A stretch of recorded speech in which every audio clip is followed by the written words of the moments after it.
The woman who walked in the tele morning sun was barely breaking through the glass walls of Google's main campus when Sundar Pichai stepped into his office. It was one of those rare days when he didn't have back-to-back meetings. For once, he thought he might be able to take a moment for himself. But his assistant, Reena, had other plans. "Sir, you have an unexpected addition to your schedule," she said, standing at his door with a clipboard. "It's an interview for a support staff position. The candidate was supposed to come yesterday, but she called late in the evening asking if she could reschedule." Sundar, adjusting his glasses, looked slightly puzzled. "Support staff. That's usually handled by HR."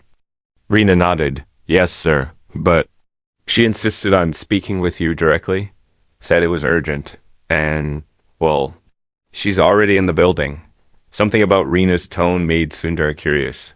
Urgent? For a basic role? He took a slow sip of his coffee and gestured for Reena to send her in. A few minutes later, the office door opened, and in walked a woman who looked like she had weathered more storms than most could imagine. Her hair was streaked with gray, pulled back into a bun that was starting to loosen. Her clothes were plain, a faded blue blouse and an old skirt that had been ironed so many times. The fabric seemed tired. She clutched a worn leather handbag to her chest as though it carried something more valuable than gold. She smiled politely, but there was a heaviness in her eyes. "Mr. Pichai, thank you for seeing me," she said, her voice trembling just slightly. Sundar stood up and shook her hand gently. "Please, have a seat. What's your name?" "Meera." "Meera Das," she replied, settling into the chair. "I know I'm late for the interview, and I know you must have many more important things to do, but I had to come." He studied her for a moment. There was nothing pretentious about her. She didn't try to impress him with words or posture. Instead, she sat straight as if holding herself together took effort. "So, Meera," Sundar said softly, "tell me why you want this job." Her eyes flickered with something. Was it desperation? Before she spoke, "Sir, I am not here because of the salary, though I need it. I am here because I cannot lose hope. My son, he is in the hospital. He's been there for 3 weeks. I've sold almost everything we had to keep paying for his treatment. I came today because if I don't find work soon, they will stop the treatment." The room fell silent. Sundar's fingers paused over his pen. He had heard many personal stories and interviews before, but there was something in the way she spoke, measured, calm, but holding back a storm that struck him. He leaned forward. "What happened to your son?" Meera took a deep breath. "He was in an accident. A car hit him while he was cycling to work. The driver didn't stop. They found him hours later, unconscious. He's had 2 surgeries already. I've been running between the hospital and anywhere that might hire." "Me?" Sundar's mind raced. He wasn't sure why, but he felt an odd pull toward her story. Something about her tone suggested she wasn't telling him everything. He glanced at her resume. Almost too short. Previous jobs listed were as a cleaner, a cook, and once as a library assistant. There was nothing here that explained why she had come to the CEO of Google for an interview. "Meera," he said slowly, "you understand that this is not the usual way to apply for a job here, yes?" She nodded. "I do, sir. But yesterday, when I was on the bus, I overheard 2 men talking about you. How you were someone who listened, who cared. I thought, maybe if I could speak to you directly, you might give me a chance." Sundar felt something twist in his chest. He had built his career on solving big problems. But this woman wasn't asking for policy change or corporate strategy. She was asking for a chance to save her son Dot still. He had to ask, "Do you have any skills that might fit here at Google?" She hesitated. I can cook, clean, organize things. I can help in the cafeteria or with office supplies. Anything I learn quickly. I'm not afraid of hard work." The honesty in her voice was almost disarming. He could tell she had no illusions about landing a glamorous role. She just needed a way in before he could respond. Reena stepped back into the room. "Sir," she said quietly, "your next meeting is ready." Sundar looked at his watch, then back at Mira. I'll need more time to decide, he said gently. But I want you to wait here for a moment. Myra nodded, clutching her bag tighter. Sundar stepped out with Rina, lowering his voice. Find out everything you can about her. Verify her story, and call the hospital. I want to know about her son. Rina blinked in surprise, but nodded. Half an hour later, Sundar returned. Mira was still sitting in the same position, her eyes staring at a spot on the carpet. As if lost in thought. Mira, he began. I made some calls. She looked up sharply, her face tightening. Your son's name isn't Kit? He asked. Her lips trembled. Yes. He's in City General Hospital. The doctor says his condition is critical, and the bills... Sundar stopped mid-sentence. There was no point repeating what they both already knew. She lowered her gaze. I didn't come here for pity, sir. I came here because I will work as hard as I need to. I will do anything. He studied her face. There was pain there, but also pride. This wasn't someone begging for charity. This was someone fighting for her family. All right, he said finally. But before I say anything about the job, I need to ask you something. Why didn't you tell me the full truth? Myra's eyes widened. I told you no, Sundar interrupted softly. You told me part of it, but the hospital says your son was hit on his way from another place, not work. He was coming from a different address. A place that I recognize? She froze. Sundar leaned back in his chair, his mind now turning rapidly. Myra, why was your son at that address? And why does it connect to someone I used to know? She looked away, her knuckles white around her bag. Sir? It's complicated, she whispered. And if I tell you, you might not want to help me at all. The air between them seemed to grow heavier. Sundar's curiosity sharpened, but so did his unease. Whatever she was hiding, it was tied to him in ways he didn't yet understand. And in that moment, he realized this wasn't just about offering a woman a job. It was about opening a door to something much deeper and possibly dangerous. Asterisk the hidden address, the room was quiet, except for the faint hum of the air conditioner. Sundar leaned forward slightly, his elbows resting on the polished edge of his desk, eyes locked on Myra. She still wasn't meeting his gaze. Her fingers, thin and frail, twisted around the handle of her handbag as if it was the only thing keeping her steady. The way her lips pressed together told him she was weighing every word she might say next. Outside his glass office walls, Google's campus was alive with energy teams gathering for morning scrums. Engineers walking briskly between buildings, laughter from the cafe downstairs. But inside here, the air felt thick and still, as though the world had stopped turning for just the two of them. Sundar knew this moment mattered. He had been in enough negotiations to sense when the truth was being held back. And this was one of those times. Mira, he said slowly, his voice measured. I've dealt with difficult situations before, but it's easier to help someone when I know everything. The hospital said your son was coming from that address. That address belongs to someone I haven't spoken to in years.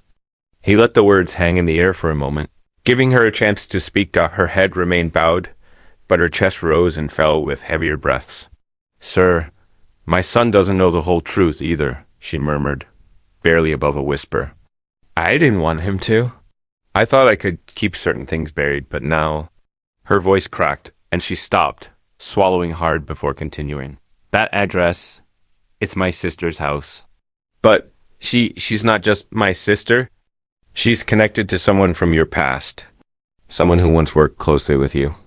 The words hit Sundar like a faint echo from another lifetime. He thought back to the early days of his career, before he was CEO, when Google was still climbing at a meteoric pace. There had been so many people, so many partnerships, so many moments that blurred together, but a few names still had weight in his memory. What's her name? He asked quietly, though a part of him wasn't sure he wanted the answer. Mira hesitated, then finally looked up at him. Her eyes were a mixture of guilt and fear. Deepa Khanna. The name landed with force. Sundar remembered Deepa brilliant, ambitious, but volatile. She had been part of a groundbreaking project in the company's earlier days, one that nearly got derailed due to internal conflicts. She had left abruptly, taking with her ideas that could have become major products. Her departure had been surrounded by whispers of betrayal, of deals made in secret with rival firms. Sundar hadn't thought of her in years. Why was your son there? His voice was sharper now, though still controlled. Mira clasped her hands together tightly. Deepa has been helping us financially. I didn't want to take her money, but after the accident, I had no choice. My son had been delivering some documents for her personal things when the accident happened. I didn't tell you because I thought, if you knew, you might think I was using you, or that I had come here for something more than just a job. The pieces were starting to form an uneasy picture in Sundar's mind. Deepa Khanna, after all these years, suddenly reappearing through this woman's story was too coincidental. And if she was sending a young man out on errands that ended, with him lying unconscious in a hospital bed, something was wrong. Sundar leaned back slowly, studying Mira. You should have told me this from the beginning, he said. But now that you have, I need to know. What exactly was your son? Caring for her? Myra's lips tightened. I don't know, she said. But Sundar could tell by her tone that she suspected more than she was admitting. Deepa said it was just paperwork, things she needed moved quietly. He repeated, his brow furrowing. That's not the kind of word you use for grocery lists. Myra looked down again, her silence almost an admission. Sundar's mind began racing. If Deepa was involved in something questionable, and this boy got hurt in the process, then helping Mira was no longer just a matter of compassion. It was a matter of protecting someone from being caught in a much bigger web. His phone buzzed, breaking the silence. Reena's voice came through the small speaker. Sir, there's a call for you from an unknown number. They say it's urgent. They wouldn't give a name. He almost told her to take a message, but something in his gut told him to accept it. Put it through. He said. There was a crackle on the line, then a voice he hadn't heard in over a decade. Oh, Sundar, it's been a long time. Deepa Khanna. The sound of her voice pulled old memories to the surface heated conference room debates. Late night work sessions, the moment she walked out and slammed the door for the last time. Deepa, he said flatly, keeping his expression neutral so Mira couldn't read it. This is unexpected. Oh, I think you'll find what I'm about to say very expected, she replied. I believe you've met my guest, Mira Das. I hear you're asking questions. Maybe stop asking them, for your own sake. Sundar's grip on the phone tightened, but his voice remained calm. Her son is in the hospital. He's critical. If you had anything to do with that, careful, Sundar, she interrupted smoothly. I'm not here to threaten, just to advise. Sometimes, knowing less is better. Trust me on that. And then the line went dead. Sundar stared at the phone for a long moment before setting it down slowly. His mind was spinning, but one thing was clear. Whatever Deepa was mixed up in, it was dangerous enough for her to call him directly after all these years. Myra's eyes searched his face, trying to read his thoughts. What did she say? She asked, her voice trembling. He didn't answer right away. Instead, he stood, walking toward the window. Outside, the bright California morning seemed a world away from the tension inside his office. He turned back to her. Myra, he said quietly, I think your son's accident wasn't an accident at all. The words seemed to drain the color from her face. She opened her mouth to respond, but the office door swung open. Reena stood there, pale, holding her phone. Double quotes, sir, she said, her voice tight. The hospital just called. There's been a development with Myra's son. Asterisk the message from the hospital for a moment. The sound of Reena's words seemed to echo in the air, each syllable stretching longer than it should. Sundar felt a stillness settle over the room, the kind that comes right before a storm. He turned toward her slowly, noticing how tightly she gripped her phone, her knuckles pale. Behind her, the hallway outside was its usual blur of movement. people passing by, voices murmuring. But here in his office, it was as if time had pulled taut. Mira was on her feet before Sundar could say anything. What happened? She demanded, her voice trembling with fear. Rina hesitated, looking at Sundar first as if seeking permission to speak. They said your son regained consciousness for a few minutes, she finally said, her words careful. He was in and out, but in that time, he tried to tell the nurse something. They wrote it down. Mira clutched her bag tighter against her chest, her breathing quick and shallow. What did he say? Rina's eyes darted between them. 2 words. He said, watch bag, and then he lost consciousness again. A heavy silence followed. Sundar felt a sharp prick of instinct. What bag? He asked, though he already suspected. Mira's gaze dropped slowly to her handbag, the one she'd been holding as if it were part of her body since she walked in. This bag? She whispered, almost to herself. Mira, Sundar said softly, stepping closer. Did your son give you anything before the accident? Her eyes were glassy now, fighting back tears. He left it with me the day before, said it was important. I didn't open it. I thought it was just paperwork. Deepa's paperwork. Her voice cracked on the last word, and the weight of the situation pressed harder on all three of them. Sundar gestured to the desk. Put it here. Mira hesitated for a moment, then walked over slowly, her steps unsure. She set the bag down gently, like it might break. The leather was worn, but sturdy, the metal clasp scuffed from years of use. Sundar undid the clasp and began to sift through its contents. Inside were the ordinary items of a woman's life. An old wallet, a folded scarf, a small tin of mints, a bus pass. But tucked deep in a side pocket was a thick brown envelope. There was no name or address, just the faint watermark he couldn't quite make out. He picked it up and felt the weight. Heavier than paper. He opened it carefully, and out slid a stack of documents, neatly clipped together along with a small black USB drive. Mira gasped softly. I didn't know that was there. Sundar scanned the first page of the documents, and his eyes caught on a familiar logo. It wasn't Google's. It was the emblem of a foreign tech conglomerate, one that had been involved in multiple lawsuits for stealing intellectual property. The next page was even more alarming. It contained detailed schematics for a project Sundar had personally overseen 5 years ago, one that had never been released to the public. He felt a chill run through him. These are confidential company designs, he said, his voice low but firm.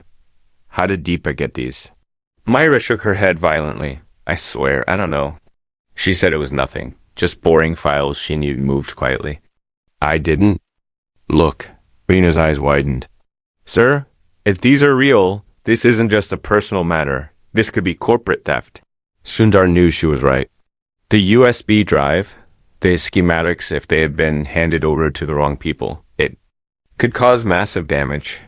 And if Deepa had entrusted them to Mira's son, then his accident might have been an attempt to retrieve or silence him before he could decide his next step. Sundar's phone lit up again. This time it was the hospital.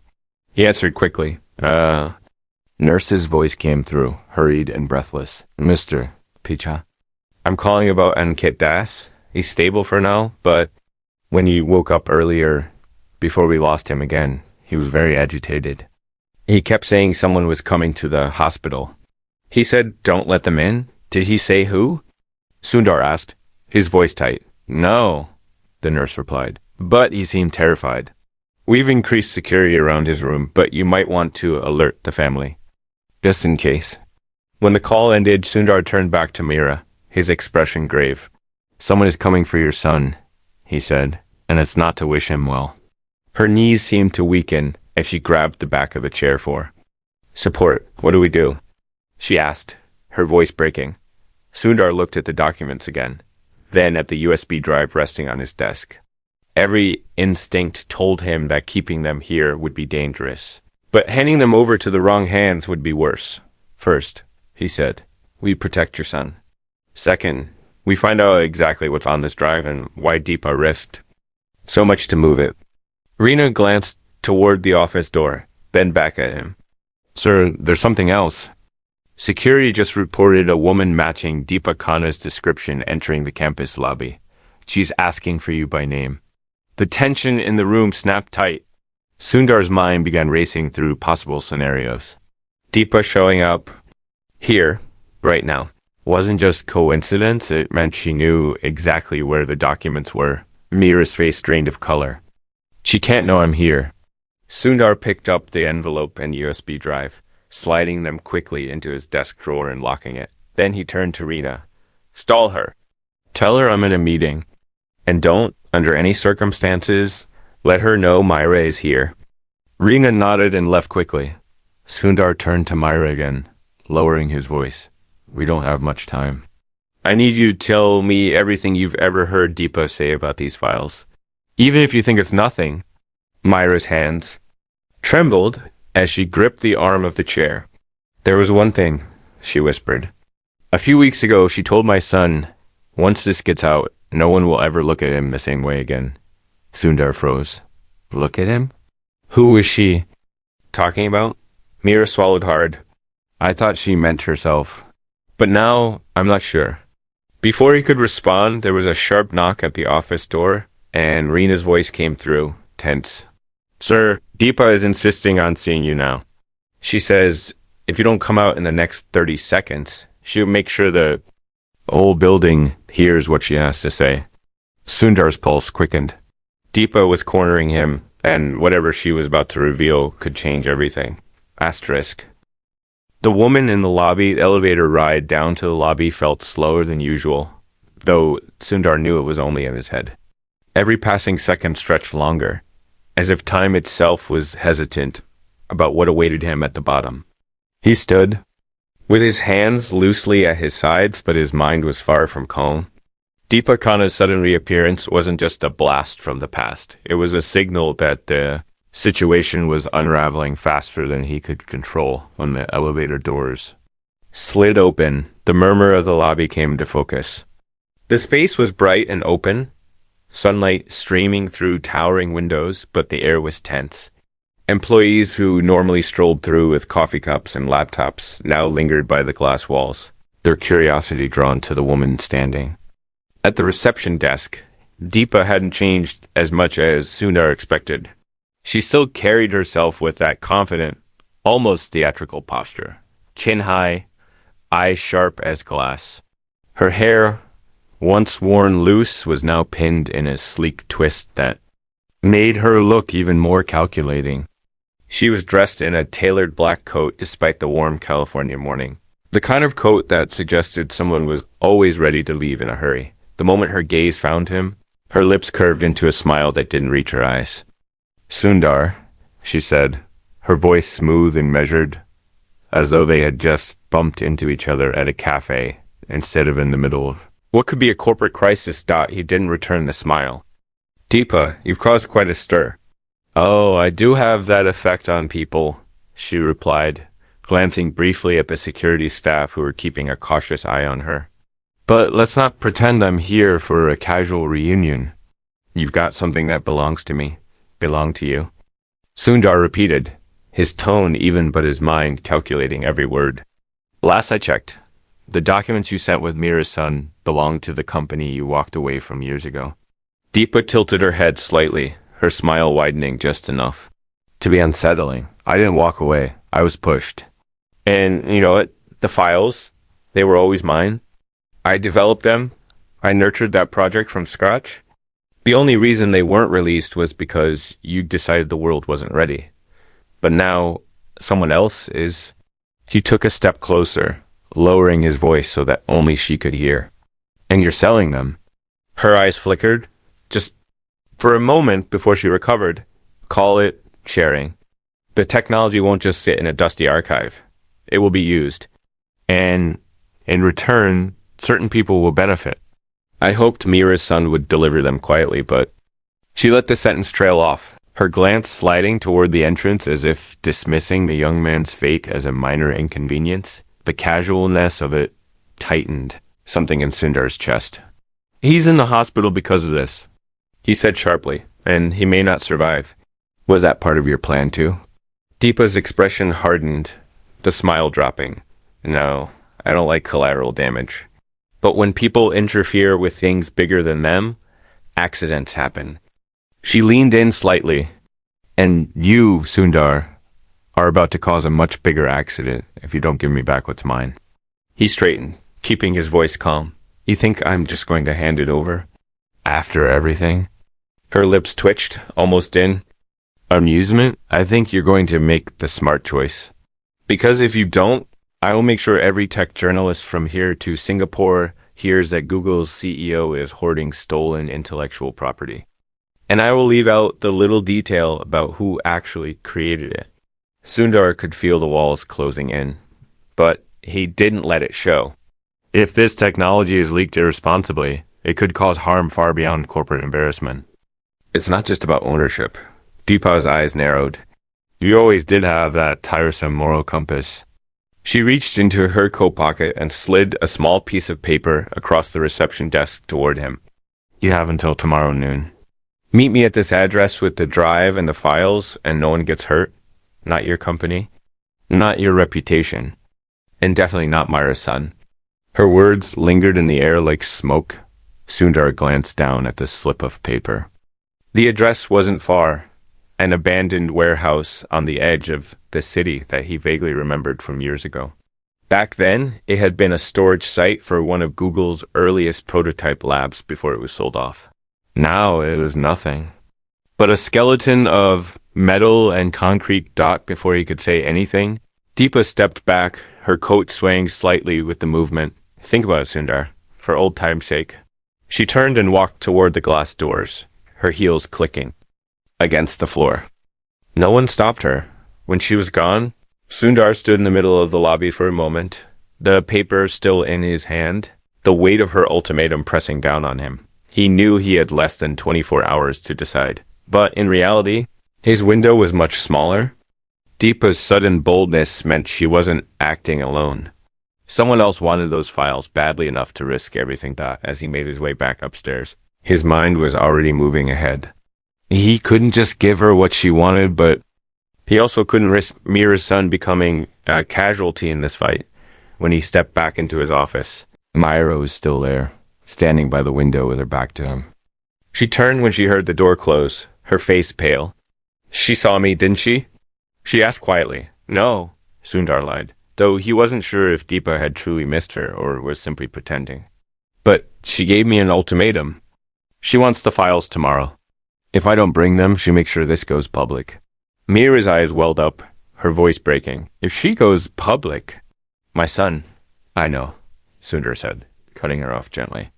But there's something you need to understand. This isn't just about your son anymore. Whatever's on that drive, it's dangerous. She looked at him for a long moment, her expression torn between fear and something else, trust, maybe, or desperation. Then what are you going to do? He glanced at the locked drawer where the USB and documents were hidden. I'm going to see what's on that drive tonight. And then I'm going to find a way to end this without giving Deepa what she wants. Mira swallowed hard. And if you can't? Sundar held her gaze. Then we make sure she can't walk away from this. The determination in his voice made her shiver. But before either of them could say another word, Reena rushed in, breathless. Sir, security just called from the hospital. Someone tried to get into Ankit's room. Asterisk the shadow at the hospital. The drive to City General Hospital felt longer than it should have, even though Sundar told his driver to take the fastest route. The streets of Mountain View blurred past the tinted windows, but his mind was locked. On one thought, someone had tried to get into Ankit's room. That wasn't a random act. It meant Deepa wasn't just bluffing earlier. She was moving her pieces faster than he anticipated. Beside him in the back seat, Mira sat with her hands clutched tightly in her lap, her knuckles pale. She didn't speak much, but her breathing was uneven, and every so often she would glance toward Sundar, as if searching his face for some sign that everything would be all right. Sundar wanted to reassure her, but he knew better than to make promises he wasn't certain he could keep. When they arrived, the hospital's main entrance was quieter than expected, the mid-afternoon light casting a pale glow across the polished floors. The faint antiseptic smell hung in the air, mixing with the distant beeping of machines from unseen rooms. They were met by a security guard in a navy uniform who introduced himself as Ramirez. He led them toward the private wing where Ankit was being kept. About an hour ago, Ramirez began, his voice low. A man in a lab coat tried to access Mr. Dass's room. Said he was from radiology. But the nurse on duty didn't recognize him and asked for ID. He bolted before we could question him. Description? Sundar asked, his tone sharp.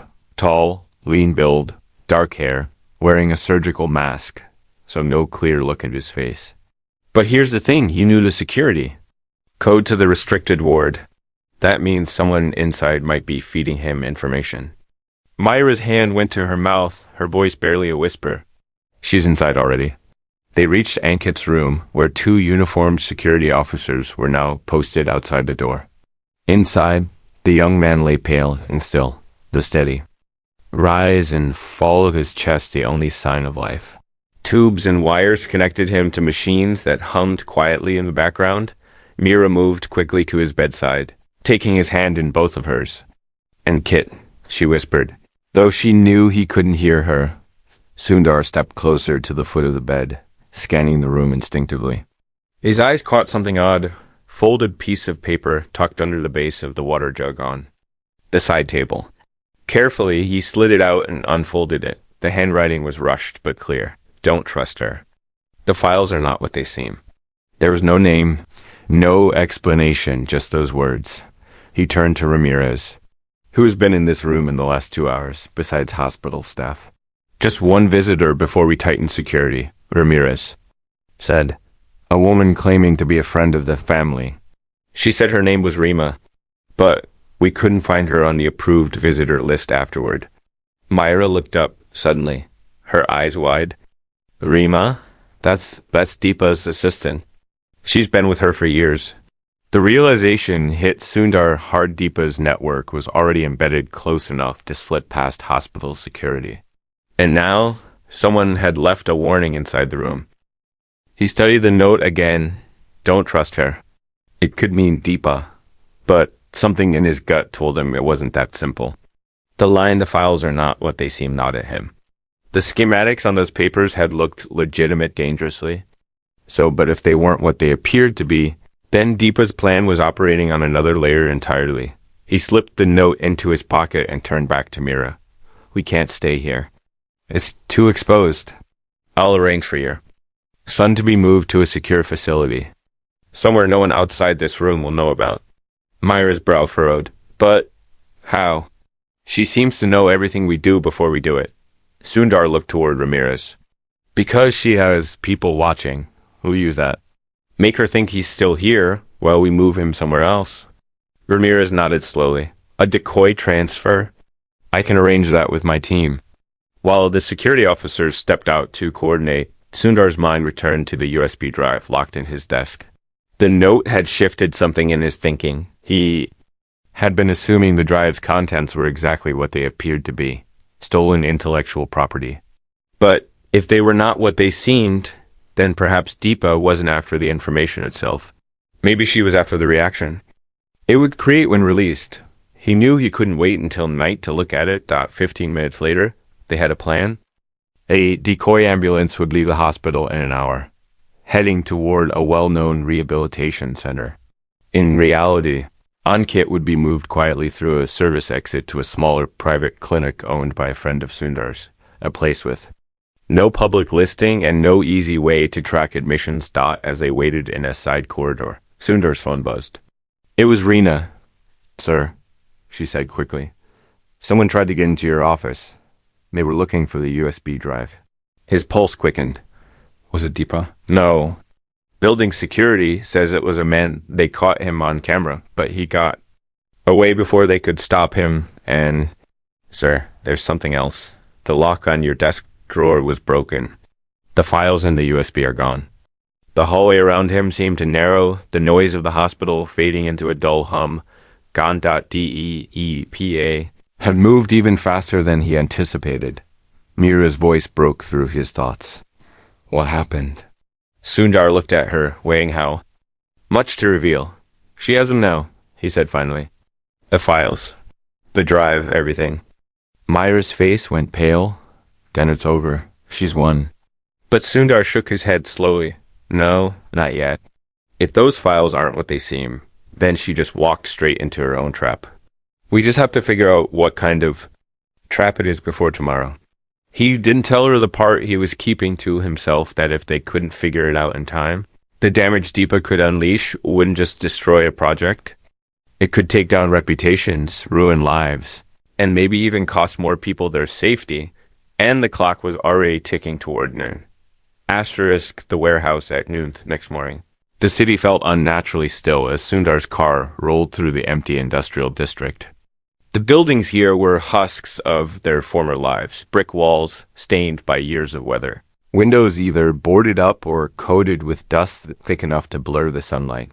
The address Deepa had given him was at the far end of a cracked asphalt road, a warehouse that looked abandoned from the outside. Inside his jacket pocket, Sundar's fingers brushed the small replacement USB drive he'd prepared overnight. The real one was long gone, snatched from his office by Deepa's man, but not before he had managed to make a forensic copy. In the hours after the theft, he and a trusted engineer had examined every byte of data on it.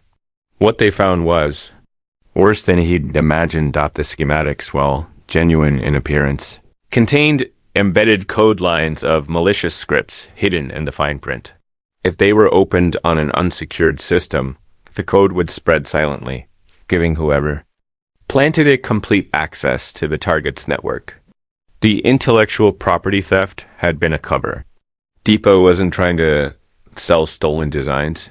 She was delivering a digital weapon to her buyers. And the most dangerous part, the code was tagged in a way that would make it appear to have come from Google's own servers. If it was traced back, it wouldn't just ruin the company's reputation, it would make them a target of government investigations around the world. Hadn't just been playing for money. She'd been playing for chaos. Sundar had spent the rest of the night crafting a different payload, one that would look identical to the original files, but when opened, would instead lock the receiver's system and send a complete trace back to his team. Deepa's plan would still unfold, but now she'd be the one in the trap. The car stopped a block away from the warehouse. Sundar had insisted on walking the last stretch alone. The air was cool and smelled faintly of rust, each footstep crunching over loose gravel. His mind was steady, though every instinct told him that this meeting could spiral out of control. The massive steel doors of the warehouse were slightly ajar. Stepping inside, Sundar found himself in a wide, dimly lit space. Shafts of light cut through gaps in the walls, illuminating dust motes that drifted like tiny ghosts. At the far end, Deepa stood with two men at her side, both large, both watching him with the flat, unblinking eyes of people who didn't care what happened next. As long as they got paid, Deepa's smile returned the moment she saw him. Right on time. I always liked that about you, punctuality. You have what you came for, Sundar said, holding up the USB drive. Let Mira's son go. Keep your buyers out of this. Her eyes glittered with something that wasn't amusement. You're in no position to bargain. Hand it over. He didn't move. Before I do, I want to know why involve him. Why risk someone who had nothing to do with this? For the first time, her smile faltered, just slightly. Because I needed someone no one would suspect. You'd never imagine a hospital cleaner's son carrying something that could topple a giant.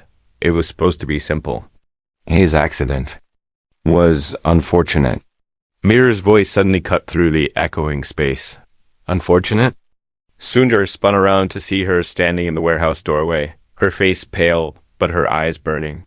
She must have followed him, ignoring his instructions to stay away. You put my son in the hospital, she said, stepping forward. You used him like he was nothing. Deepa's tone was dismissive. I gave him a purpose. You gave him pain, Mira shot back, her voice shaking with rage. And if he dies enough, Sundar interrupted firmly. His eyes locked on Deepa. Here's your drive. He tossed it to her, and one of her men caught it. She nodded at him once before turning to leave. Already sliding the drive into her coat pocket. You might want to check it before you walk away.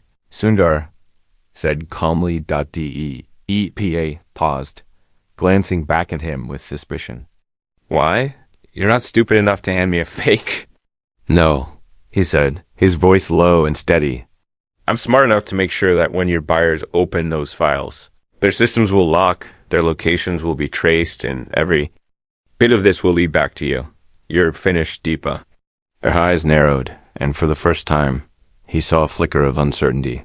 She signaled to one of her men, who pulled a small laptop from a bag and plugged in the drive. It took less than 10 seconds. The moment the files were open, the screen went black. Then a message appeared in bold letters. Trace complete. Data transmitted. Deepa's composure cracked. What did you do? Turned your weapon around, Sundar replied. Right. Now, law enforcement has everything they need to arrest you and your friends, including the hospital footage of your assistant trying to get into Ankit's room. Her men looked at each other, the first hints of doubt creeping into their expressions. Deepa's hands tightened into fists, but she seemed to understand that this was a fight she couldn't win here. Without another word, she turned and walked away, her footsteps echoing against the warehouse walls until the steel doors slammed shut behind her. The silence that followed was heavy. Mira turned to Sundar, her voice trembling. Is it over? He let out a slow breath. For her, yes. For your son. We'll take it one day at a time. 3 days later, Ankit opened his eyes fully for the first time since the accident. He was weak, his voice barely audible, but when he saw his mother, he smiled faintly. You got the job? He whispered. Mira single quotes. Tears fell freely as she nodded. Yes, Beta, I got the job. And you're going to get better. She glanced toward the corner of the room where Sundar stood quietly, giving them their moment. Their eyes met, and in that silent exchange was an understanding. He hadn't just saved a company or stopped a dangerous plan. He'd saved a family. As he left the hospital that evening, the weight in his chest felt lighter. The world outside was still filled with noise and chaos, but for now, in this small corner of it, there was peace. And sometime Sundar thought that was enough.